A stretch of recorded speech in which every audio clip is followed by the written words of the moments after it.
Magandang araw mga yamanyan, mga anak. Yan. Bago po ako humarap sa aking mga tao sa sa human shelter, sa aking mga agent sa human shelter. Mamaya po may meeting kami online. So syempre, ang nanay ay magluluto muna. Ayan. Sa ngayon kasi ako lang nandito sa bahay. Naiiwan na ako ngayon ng aking mga anak, sina Charis, kasi meron po silang importanteng lalakarin. So, ako naman okay naman dahil sabi nga ng doktor, ako naman daw ay maayos ang opera nila sa akin. Tsaka, praise God, sa tulong ng Panginoon, talagang maganda naman yung kalusugan. Yan. Ang aking pong ipiprepare ngayon, ang iluluto ko ngayon ay simple lang din. Talaga namang puro simple lang yung aking niluluto. Siguro magtataka kayo, nasa realty ka, bakit nag-vlog ka ng mga pagkain. So, ako naman, parang na-inspire lang ako kasi dahil nga sa naging karanasan ko na ganito kasi alam mo naman sa real estate ay talaga namang lagi nang may kainan dyan, lalong-lalo na kapag ka may meeting, kapag ka may mga event, ka naman po pwedeng hindi kakain. Mas maganda pa rin talaga yung luto ka. Simple pero mas healthy sa katawan. Tayo may edad na, pero kung makakapagbahagi tayo sa mga kabataan ngayon ng mga masusustansyang pagkain na magiging pakinabang naman sa kanila. Kasi sa totoo lang, katulad nga nung dati kong sinabi sa mga unang vlog, ay talaga namang napakasarap kumain. Ako din naman po ay isang simple lang din po yung aking lifestyle. Siyempre dahil since nasa real estate po tayo, hindi po natin maiiwasan na makaka-attend po tayo sa mga magaganda pong okasyon, sa mga yun lang po yung kagandahan kapag ka nasa real estate ka. So, sabi nga, kumikita ka na, nag-enjoy ka pa, napupuntahan mo yung mga gusto mong, yung mga dati, parang pinapangarap mo lang na mapuntahan. Sa mga susunod kong mga vlog, ikukwento ko sa inyo, hindi dahil gusto ko tong, kumbaga parang ipagmamayabang ko to.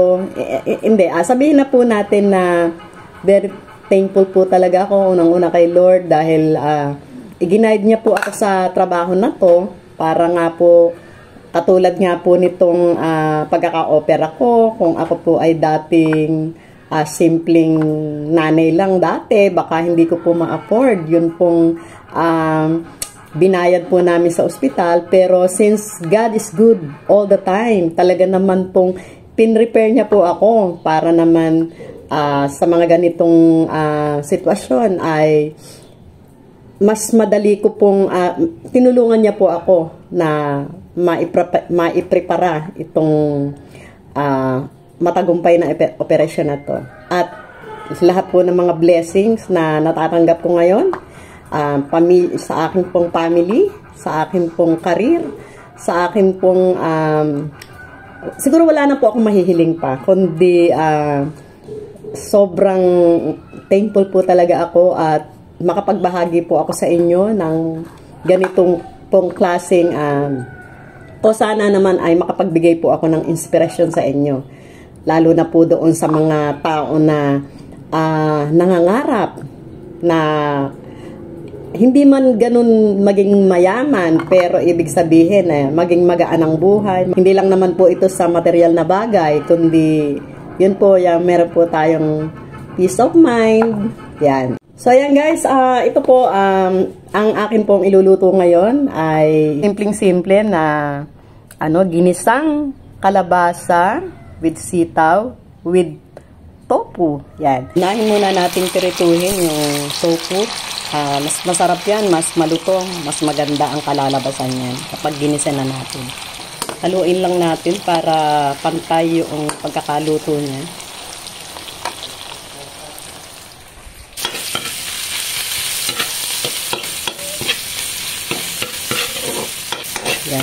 sibuyas. Nilagay ko na yung yung kalabasa. Kung mapapansin nyo guys, wala akong isinahog dito na iba. Kasi tofu lang talaga po yung ilalagay ko dito. So ako po, nung hindi pa ako na-o-opera, naglalagay ako ng baboy, hipon. Pero ngayon po, since medyo talagang aware na po ako talaga sa mga kinakain, so sisimplihan ko lang naman talaga. Ayan. Ilagay na rin natin itong sitaw.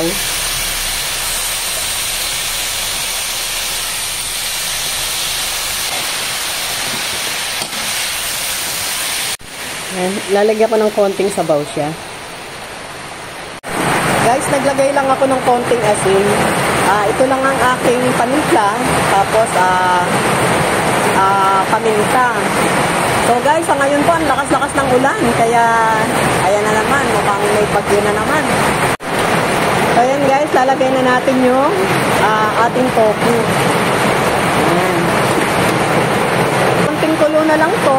At tapos na siya. Ayan. Yan, luto na. Pwede na po tayong kumain. So, ito po ang aking simpleng version ng kalabasa with sitaw and tofu. So, ito na yung lunch ko ngayon. Hindi na ako maglalagay ng kanin. Kasi na rin naman to carbo pa rin to Yung kalabasa, tofu, yan. Yan po yung aking prutas ngayon. Hindi ako nag-shake ngayon kasi masarap itong mangosteen. So, thank you, Maring Angie. Aking kumaring Angie ang may dala niyan. Thank you. So, till next video ulit. God bless.